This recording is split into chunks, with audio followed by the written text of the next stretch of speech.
ইন্নাল্লাযীনা আমানু হে ঈমানদারগণ ইন্নাল্লাযীনা আমানু হে ঈমানদারগণ ওয়া আমিলুস সালিহাত যদি তোমরা ঈমানের দাবি অনুযায়ী আমল করো কানাত লাহুম জান্নাতুল ফিরদাউসি নুজুলা এর বিনিময়ে আমি আল্লাহ তোমাকে দিব জান্নাতুল ফিরদাউস। তাহলে আগে ঈমান হলো সর্বপ্রথম।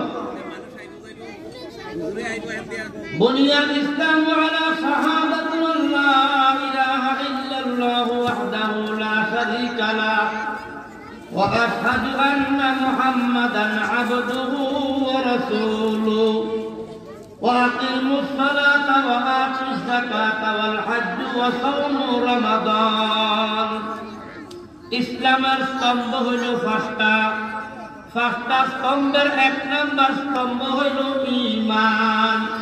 জোরে বলেন এক নম্বর স্তম্ভের নাম কি? ঈমান। ঈমান কারে কয়? ঈমানে মুফাসসাল আমানতু বিল্লাহি আল্লাহর প্রতি ঈমান আনা, আমানতু বিল্লাহি ওয়া মালাইকাতিহি ফেরেশতা সমূহের উপর ঈমান আনা, ওয়া কুতুবিহি কিতাব সমূহের উপর ঈমান আনা, ওয়া রাসূলিহি নবী রাসূলগণের উপর ঈমান আনা, ওয়া ইয়াউমিল আখিরি আখিরাতের উপর বিশ্বাস স্থাপন করা ঈমান আনা, ওয়াল কদরি খাইরিহি আমার ভালো যা কিছু আছে তকদীরে আছে, ওয়া শাররিহি মিনাল্লাহি তাআলা আমার খারাপ যা কিছু আছে আমার তকদীরে আছে, ওয়াল বা'সি বা'দাল মাউত আমি যখন মৃত্যুবরণ করব মৃত্যুর পরে আমাকে কবরে আবার উঠানো হবে, আমাকে হাসর ময়দানে উঠানো হবে, আবার আমার কিছু কর্মের উপরে জবাবদারি করতে হবে। এটার নাম হইল ঈমান। আমানতু বিল্লাহি ওয়া মালাইকাতিহি ওয়া কুতুবিহি ওয়া রাসূলিহি ওয়াল ইয়াউমিল আখিরি ওয়াল কদরি খাইরিহি ওয়া শাররিহি মিনাল্লাহি তাআলা ওয়াল বা'সি বা'দাল মাউত। আল্লাহ পাক রব্বুল আলামিন বলেন আমার যেই বান্দা বান্দি এই সাতটা বিষয়ের উপর ঈমান আনবে তার নাম হল মুমিন। যেই ব্যক্তি মুমিন দাবি করলো ওই সাতটার উপর ঈমান আনতে হয়। ইন্নাল্লাযীনা আমানু ওই ঈমানদারকে আমি আল্লাহ ডাক দিয়া বলতেছি ওয়া আমিলুস সালিহাত তুমি যদি আমল করো যেখানে আমি আল্লাহর হুকুম হ্যাঁ এটা করতে হবে এটা করো, যেখানে বলছি না করতে পারবা না ওইটা না করবা আমি আল্লাহ তোমাকে দিব জান্নাতুল ফিরদাউস। কানাত লাহুম জান্নাতুল ফিরদাউস নুজুলা। তাহলে আগে ঈমান আনা, ঈমানের দাবি অনুযায়ী কি করা? আমল করা। আমল এই জন্য 5 ওয়াক্ত নামাজ পড়া আল্লাহর হুকুম, এটা একটা আমল। 5 ওয়াক্ত নামাজের পরে তাসবিহ পড়া এটা একটা আমল। নামাজের পরে আয়াতুল কুরসি তেলাওয়াত করা এটা একটা আমল। সুবহানাল্লাহ 33 বার, আলহামদুলিল্লাহ 33 বার, আল্লাহু আকবার 34 বার পড়া এটা একটা আমল। ও দুনিয়ার মানুষেরা শোনো, যে ব্যক্তি একবার বলবে সুবহানাল্লাহ, সুবহানাল্লাহ বলার সওয়াব কি জানো? সুবহানাল্লাহ বললে এই পরিমাণ সওয়াব হবে। আসমান থেকে জমিন পর্যন্ত এই জায়গাটা যতটুকু খালি জায়গা আছে সুবহানাল্লাহ বলার দ্বারা নেকি দ্বারা আল্লাহ তাআলা এই জায়গাটা পূরণ করে দিবেন। বলেন সুবহানাল্লাহ। হযরত আবু বকর সিদ্দিক রাদিয়াল্লাহু তাআলা আনহু গাছ লাগাইতেছিলেন বৈশা আল্লাহ রাসূল সাল্লাল্লাহু আলাইহি সাল্লাম বলেন, ইয়া আবু বকর, আপনি কি করতেছেন? বলে, আমি তো গাছ লাগাইতে আছি। বলে, আপনি দুনিয়ায় গাছ লাগাইবেন এই জন্য পরেশান হইয়া গেছেন, আপনি কি জান্নাতের গাছ লাগাইবেন না? জান্নাতের গাছ লাগানোর জন্য কেন পদক্ষেপ নেন না?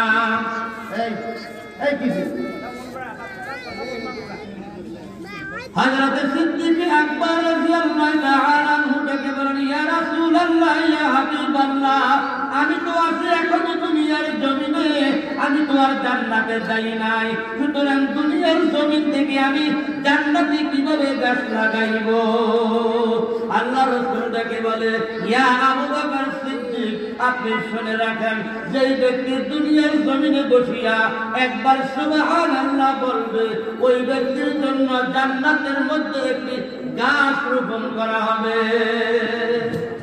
ইয়া আবু বকর, এটা এমন একটা গাছ হবে, ওই গাছের ছায়াটা এত বড় হবে রে, ওই গাছটা এত বড় হবে, ওই গাছের ছায়া যদি একটা দ্রুতগামী ঘোড়া যদি 500 বছর দৌড়ায়, তারপরে ওই গাছের ছায়াটা দৌড়াইয়া অতিক্রম করতে পারবে না।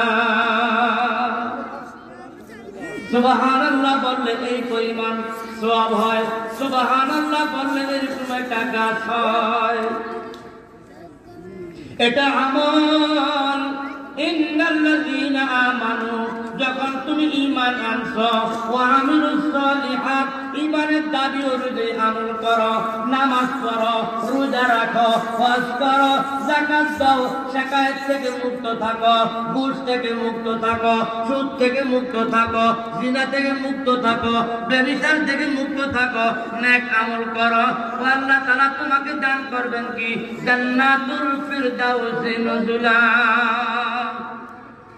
মাগরিবের নামাজের পর আসতেছে আমল, মাগরিবের নামাজের পর আসতেছে আমল। আল্লাহ রাসূল সাল্লাল্লাহু আলাইহি সাল্লাম বলেন, ও দুনিয়ার মানুষেরা শোনো, ও আমার উম্মতের নর-নারীরা তোমরা শোনো, যেই ব্যক্তি 5 ওয়াক্ত নামাজের পর আয়াতুল কুরসি তেলাওয়াত করবে, ওই ব্যক্তির জন্য সুসংবাদ। যেই ব্যক্তি দৈনিক 5 ওয়াক্ত নামাজের পরে আয়াতুল কুরসি তেলাওয়াত করবে, ওই ব্যক্তি মরতে দেরি, জান্নাতে যাইতে দেরি হবে না।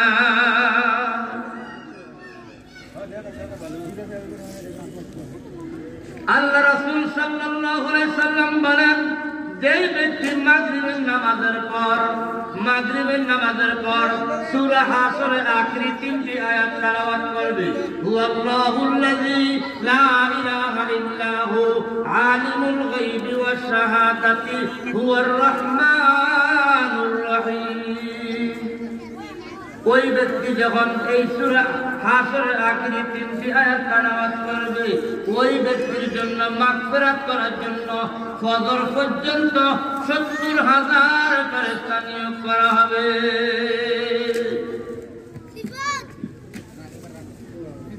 যেই ব্যক্তি ফজরের নামাজের পর আবার সূরা হাসরের আখেরি 3টি আয়াত তেলাওয়াত করবে, ওই ব্যক্তির বডিগার্ড হিসেবে, ওই ব্যক্তির জন্য দোয়া করার জন্য, মাগফিরাত করার জন্য, ইস্তিগফার করার জন্য মাগরিব পর্যন্ত আরো 70,000 ফেরেশতা নিয়োগ করা হবে।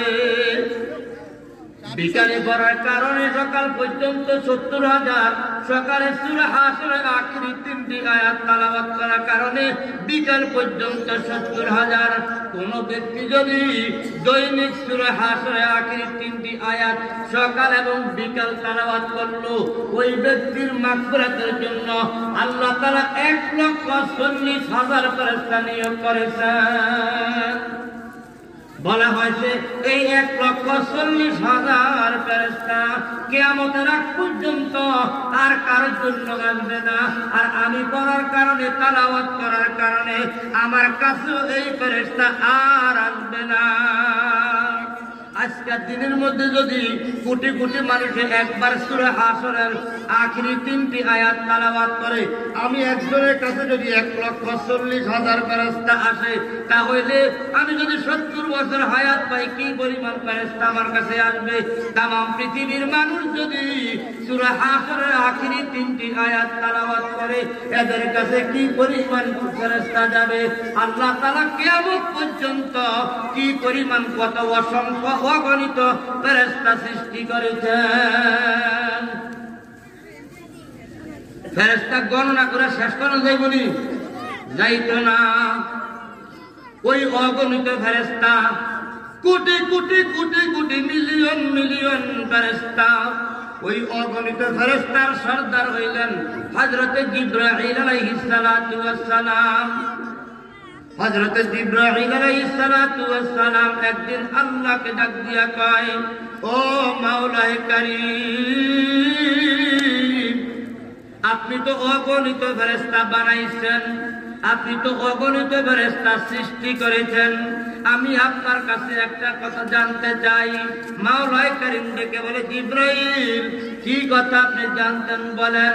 বলে, আল্লাহ তুমি তো অগণিত ফেরেশতা বানাইছো, ওই অগণিত ফেরেশতার মধ্যে আমি জিবরাইলকে সকল ফেরেশতার নেতা বানাইছো, আমাকে এত সুন্দর ঘড়ি বানাইছো, আমাকে এমন 600 ডানা দিয়েছো, 2টা ডানা যদি এইভাবে যদি বিস্তৃত করে, তাহলে পৃথিবীর এক প্রান্ত থেকে আরেক প্রান্ত চলে যাবে। জিবরাইলের দেহ এত বড়, আল্লাহ তাআলা ডেকে বলে, জিবরাইল, ও জিবরাইল, আর 10 ভাই মিল্লা আমার বন্ধু ইউসুফকে কুফুর মধ্যে ফালাইতে আছে, যাও না। জিবরাইল বলে, কই? 10 ভাই মিললে আপনার বন্ধু ইউসুফকে কুফে ফেলায়, আপনার বন্ধু ইউসুফ তো আমার কোল। আল্লাহ কইতে দেরি, জিবরাইলের একটা পাও আসমানে আর একটা পাও জমিনে, কাইট দিয়া ইউসুফ নবীকে কুফর থেকে উঠাইয়ে নিয়েছেন। জিবরাইলের পাওয়ার এত বড়, জিবরাইল যদি এইভাবে কান আঙ্গুল দিয়ে নখটা দিয়ে যদি এইভাবে আড়াইল দেয়, তামাম পৃথিবী কান আঙ্গুলের নখ রূপে চলে আসবে। এর নাম জিবরাইল। জিবরাইল ডেকে বলে, মাওলা, আমাকে আপনি এত বড় করে বানাইলেন, সকল ফেরেশতার সর্দার বানাইলেন, আমার বডি এত সুন্দর করে বানাইলেন, আমাকে 600 ডানা দান করেছেন, আমার মনে চায় 2 রাকাত শুকরিয়ার নামাজ আদায় করতে, 2 রাকাত শুকরিয়ার নামাজ আদায় করতে। আল্লাহ কয়, তোমার ইচ্ছা, তুমি পড়লেও পারো, না পড়লেও পারো, এটা তোমার ইচ্ছা। জিবরাইল আলাইহিস সালাতু ওয়াস সালাম অনুমতি পাইয়া গেলেন। জিবরাইল আলাইহিস সালাতু ওয়াস সালাম 2 রাকাত শুকরিয়ার নামাজ আদায় করার জন্য নিয়ত বাঁধছেন, রুকু দিলেন, সিজদা দিলেন, সময় লাগলো 20,000 বছর। জোরে বলেন সুবহানাল্লাহ। প্রথম রাকাতে 20,000 বছর, দ্বিতীয় রাকাতে দাঁড়াইলেন।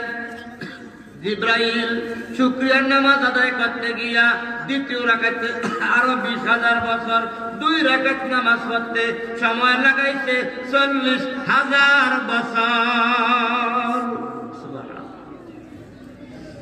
এবার জিবরাইল ফেরেশতা ডাক দিয়া কয়, মাওলা, মাওলা গো, আমি তোমার শুকরিয়ার নামাজ আদায় করতে গিয়ে 2 রাকাতের মধ্যে সময় লাগাইলাম 40,000 বছর। আমার মনে হয় পৃথিবীর জমিনে আর কেউ এরকম লং টাইম সময় নিয়ে নামাজ পড়ে নাই। আল্লাহ তাআলা ডাক দিয়ে কয়, হে জিবরাইল, 40,000 বছর সময় নিয়ে কেউ নামাজ পড়ে না সত্য, তবে তুমি অহংকার করেছ। তুমি কি করছো? অহংকার করেছ। শোনো শোনো শোনো, আমি একজন পয়গাম্বর বানাইছি, যেই পয়গাম্বর সৃষ্টি না করলে, যেই পয়গাম্বরকে না বানাইলে কুল কায়নাত কিছু বানাইতাম না। ওই পয়গাম্বর আখির নবী হবেন, ওই আখির নবীর উম্মতেরা 2 রাকাত নামাজ পড়বে। 2 রাকাত নামাজ পড়তে সময় লাগবে 2, 4, 5 মিনিট, 40,000 বছর সময় লাগবে না। ওই নবীর উম্মতেরা 2 রাকাত নামাজ পড়বে 2-4-5 মিনিট সময় নিয়ে, তাও সঠিকভাবে নামাজ পড়তে পারবে না। এই নামাজটা হবে টানাটানির নামাজ। যখন নামাজের নিয়ত বাঁধছে মন চলে গেছে নিমসার বাজার, যখন নামাজের নিয়ত বাঁধছে মন চলে গেছে কচু খাত, যখন নামাজের নিয়ত বাঁধছে মন চলে গেছে স্কুলে, যখন নামাজের নিয়ত বাঁধছে মন চলে যায় ব্যবসার মধ্যে। এই নামাজটা স্থির নয়, এটা অস্থিরতার নামাজ, এটা টানাটানির নামাজ। আমার এই নবীর উম্মতেরা 2 রাকাত নামাজ পড়বে টানাটানির নামাজ। কিসের নামাজ? টানাটানির নামাজ। নামাজের মধ্যে দাঁড়াইলে মন হয়নি, নামাজে দাঁড়াইলে মন হয়নি। একবার বাসে উঠছে, পাশের সিট, তো জিজ্ঞাসা করে ভাই আপনি যাবেন কোথায়? কয় নোয়াখালী। কোথায় যাবেন? নোয়াখালী। আপনার নাম কি? আমার নাম আবিদ আলী। তখন বলতেছে আপনি বিয়ে শাদী করছেন? কয় করছি। ছেলে সন্তান কয়জন? কয় একালি। বাড়ি কই? নোয়াখালী। নাম কি? আবিদ আলী। ছেলে সন্তান কয়জন? একালি। কয় সংসারটা চলছে কেমন? কয় কোন রমে জোড়াতালি। সংসার কেমন চলছে? কোন রমে জোড়াতালি। আল্লাহ তাআলা ডাক দিয়ে কয়, হে জিবরাইল, আমার আখির নবীর উম্মতেরা 2 রাকাত নামাজ পড়বে, 2-4-5 মিনিট সময় লাগবে, তাও সুসার নামাজ না, জোড়াতালির নামাজ। এই জোড়াতালির নামাজ এমন হবে তুমি জিবরাইলের 40,000 বছরের নামাজের চাইতে আর উত্তম হবে। সুবহানাল্লাহ। দেখছেন এই নবীর উম্মতের পাওয়ার কত? এই নবীর উম্মতের 2-4-5 মিনিটের নামাজ জিবরাইলের 40,000 বছরের নামাজের চাইতে উত্তম হবে। হযরত জিবরাইল আলাইহিস সালাতু ওয়াস সালাম ডেকে বলেন, ও মাওলায়ে কারীম, আপনি জান্নাত কার জন্য বানাইছেন? আল্লাহ তাআলা ডেকে বলেন, ওয়া মা খালাকাতুল জিন্না ওয়াল ইনসা ইল্লা লিয়াবুদুন। আমি জিন জাতি এবং মানব জাতিকে বানাইছি একমাত্র কেবলমাত্র আমি আল্লাহর গোলামি করার জন্য। আমি জিন জাতি মানুষ জাতিকে বানাইছি আমার ফায়রুবি করার জন্য, আমার বন্দেগী করার জন্য, আমার ইবাদত করার জন্য। আমরা যদি ইবাদত বন্দেগী করি, আল্লাহর গোলামি করি, আল্লাহ তাআলা কি দিবেন? ইন্নাল্লাযীনা আমানু ওয়া আমিলুস সালিহাতি কানাত লাহুম জান্নাতুল ফিরদাউসি নুজুলা। জিবরাইল আলাইহিস সালাতু ওয়াস সালাম ডেকে বলেন, ও মাওলায়ে কারীম, আপনার বান্দাদেরকে বানাইছেন ইবাদত করার জন্য। এই আপনার বান্দারা যদি ইবাদত বন্দেগী করে আপনি কি দিবেন? আমি তাদেরকে জান্নাত দিব। বলে জান্নাত কেমন? আমি একটু দেখতে চাই। জিবরাইল ফেরেশতা জান্নাতে যাবে না, আজরাইল ফেরেশতা জান্নাতে যাবে না, ইসরাফিল ফেরেশতা জান্নাতে যাবে না, মিকাইল ফেরেশতা জান্নাতে যাবে না। জিবরাইল আলাইহিস সালাতু ওয়াস সালাম ডেকে বলে, ও মাওলায়ে কারীম, আপনার বান্দারা যে জান্নাতে যাবে ওই জান্নাতে আমি যাইতে পারবো কিনা? আল্লাহ তাআলা কয়, না না না, তুমি ওই জান্নাতে যাইতে পারবা না। কয় আল্লাহ, জান্নাতে যাইতে পারবো না, এটাকে দেখতে পারবো কিনা? আল্লাহ কয়, না জিবরাইল, তুমি জান্নাতেও যাইতে পারবা না, জান্নাত দেখতেও তুমি পারবা না। সংক্ষেপে বলতেছি, জিবরাইল আলাইহিস সালাতু ওয়াস সালাম কয়, ও মাওলা, জান্নাত কয়টা? আল্লাহ কয়, জান্নাত 8টা। বা সবচেয়ে বড় জান্নাত কোনটা? বা সবচেয়ে বড় জান্নাত জান্নাতুল ফেরদাউস। বা সবচেয়ে ছোট জান্নাত কোনটা? বা সবচেয়ে ছোট জান্নাত জান্নাতে আদন। ও মাওলা, বড় জান্নাত দেখতে পারবো না, জান্নাতে যাইতে পারবো না, তাহলে ছোট জান্নাতে যেন যাইতে পারি অনুমতি দেন। আল্লাহ কয়, জিবরাইল, তুমি ছোট জান্নাত দেখতেও পারবা না, তোমার দ্বারা সম্ভব না। আল্লাহ দেন না, কদ্দুর চাইতাম। এবার আল্লাহ কয়, যাও ছোট জান্নাত জান্নাতুল আদন একটু দেখাই। এবার ঢুকছে, এক দরজা দিয়ে ঢুকছে, আরেক দরজা দিয়ে বাইর হইব। এইটা হলো জিবরাইলের মনের আশা। জিবরাইল আলাইহিস সালাতু ওয়াস সালাম জান্নাতের দরজা দিয়ে ঢুকলো, ঢুকে দিছে দৌড়। দৌড়াইতে দৌড়াইতে 1 বছর 2 বছর নয় 500 বছর দৌড়াইছে, জান্নাতের কুল কিনার পায় না, আগা গোড়া পায় না। হঠাৎ করে একটা ঝিরিক মারছে, বিজলি চমকাইছে। জিবরাইল ফেরেশতা বেহুশ হয়ে গেছে। বেহুশ হওয়ার পরে আবার গান ফিরছে, গান ফিরার পরে আবার দিছে দৌড়। দৌড়াতে দৌড়াতে দৌড়াতে দৌড়াতে আরো 500 বছর দৌড়াইছে। তাহলে কত বছর দৌড়াইলো? 1000 বছর দৌড়াইছে। জিবরাইল জান্নাতুল ছোট আদম, এই ছোট জান্নাতুল আদম 1000 বছর দৌড়াইয়াও এটার আগা গোড়া পায় না। আবার আল্লাহ তাআলাকে ডাক দিয়ে কয়, আল্লাহ বুঝে হয়েছে আমার এটা দেখার সময় নাই, আমার দ্বারা সম্ভব না। তবে তোমার কাছে একটা কথা জানতে চাই, আমি যে 500 বছর দৌড়াইলাম, দৌড়ানোর পর একটা বিজলি চমকাইলো, এই বিজলি চমকানোর কারণে আমি বেহুশ হয়ে গেলাম, এর কারণ কি? আল্লাহ তাআলা ডাক দিয়ে কয়, জিবরাইল এটা বিজলি চমকায় নাই, আমি আমার বান্দারা নামাজ পড়বো, রোজা রাখবো, ইবাদত বন্দেগী করার কারণে তাদেরকে যে জান্নাত দিব, ওই জান্নাতের মধ্যে হুরে গেলমান থাকবে মহিলা, ওই জান্নাতের নারীরা ঠিক গাইছে, টিটকারি কইরা জিবরাইলের দিকে তাকাইয়া হাসি দিছে, দাঁতের চিপা দিয়া নূর বাইর হইছে। ওই নূরের ঝলকে তুমি জিবরাইল বেহুশ হয়ে গেছো। সুবহানাল্লাহ।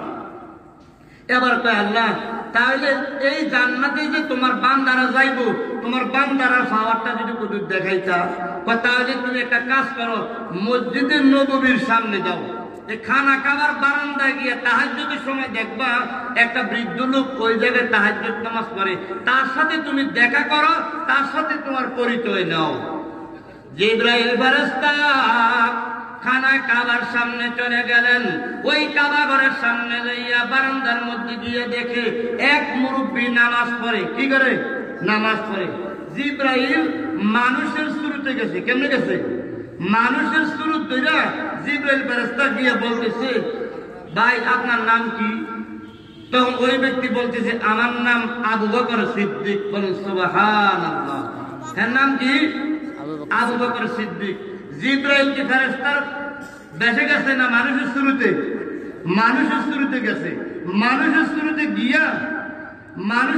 গিয়া এবার বলতেছে, আপনার নাম কি? আমার নাম আবু বকর সিদ্দিক। এবার কৌশলে জিজ্ঞাসা, আচ্ছা আপনার কাছ থেকে আমি একটা জিনিস জানতাম চাই, আপনি একটু বলে দিবেন নি? কয় কি জিনিস? আপনি জানেন নি এই মুহূর্তে জিবরাইল ফেরেশতা কোথায় আছে? কয় জিবরাইল ফেরেশতা এই মুহূর্তে কোথায় আছে আমি কেমনে করতাম? আপনি কোন না কোন জায়গাতে আছে? কয় তাহলে আমার একটু সময় দাও। ঠিক আছে, সময় দিলাম। আবু বকর সিদ্দিক রাদিয়াল্লাহু তাআলা আনহু চোখটি বন্ধ করছে। বন্ধ করে একটু পরে চোখ খুলে করতেছে, তুমি কি আমার লগে মস্কারি করো নাকি না ঠিস গাও? বলে কি মস্কারি করি? তুমি কি জিবরাইল না? আমি জিবরাইল কেমনে করলেন? হ্যাঁ তুমি তো জিবরাইল। কয় না আমি জিবরাইল কেমনে করলেন? কোন আগে তুমি জিবরাইল দিচ্ছ? হ্যাঁ আমি জিবরাইল। এবার আমি যে জিবরাইল আমি কেমনে জানছেন? আবু বকর সিদ্দিক ডাক দিয়া কয়, আমি যখন চক্ষু বন্ধ করলাম, আমি যখন মুরাকাবায় বসলাম, আমি তাম পৃথিবীর জমিনে ঘুরলাম, ঘুরে ঘুরে দেখি কোথাও জিবরাইল নাই। দুনিয়াতে জিবরাইল না পাইয়া প্রথম আসমানে চলে গেলাম, তাম আসমানে ঘুরলাম, জিবরাইল পাইলাম না। চলে গেলাম দ্বিতীয় আসমানে, দ্বিতীয় আসমানে জিবরাইল পাইলাম না। চলে গেলাম তৃতীয় আসমানে, চলে গেলাম পঞ্চম আসমানে, চতুর্থ, পঞ্চম, ষষ্ঠ, সপ্তম, 7 আসমানে কোথাও জিবরাইল পাইলাম না। 7 জমিনে কোথাও জিবরাইল পাইলাম না। চলে গেলাম জান্নাতের মধ্যে, একটা দুইটা নয় 8টা জান্নাতের কোনায় কোনায় ঘুরলাম, কোথাও জিবরাইল পাইলাম না। চলে গেলাম জাহান্নামে, 7টা জাহান্নামের কোনায় কোনায় ঘুরলাম, কোথাও জিবরাইল পাইলাম না। জিবরাইল গেল কই? 7 আসমানে জিবরাইল নাই, 7 জমিনে জিবরাইল নাই, 8টা জান্নাতে জিবরাইল নাই, 7টা জাহান্নামে জিবরাইল নাই। আমার দিলে সাক্ষী দেয়, আমার সামনে যিনি বসা তিনি জিবরাইল। জোরে কোন সুবহানাল্লাহ। এই হলো আল্লাহর বান্দাদের পাওয়ার।